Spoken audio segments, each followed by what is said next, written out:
Thanks, Dave. $1 million is going back into the hands of Mississippians after the state treasury conducted a money match in counties affected by the severe storms earlier this month.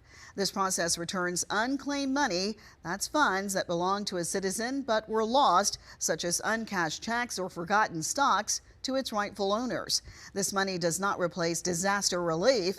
Those affected by the storm should still apply for disaster funds. If someone receives a state-issued check, they should cash it immediately. To verify funds, just call or email the contact number on your screen.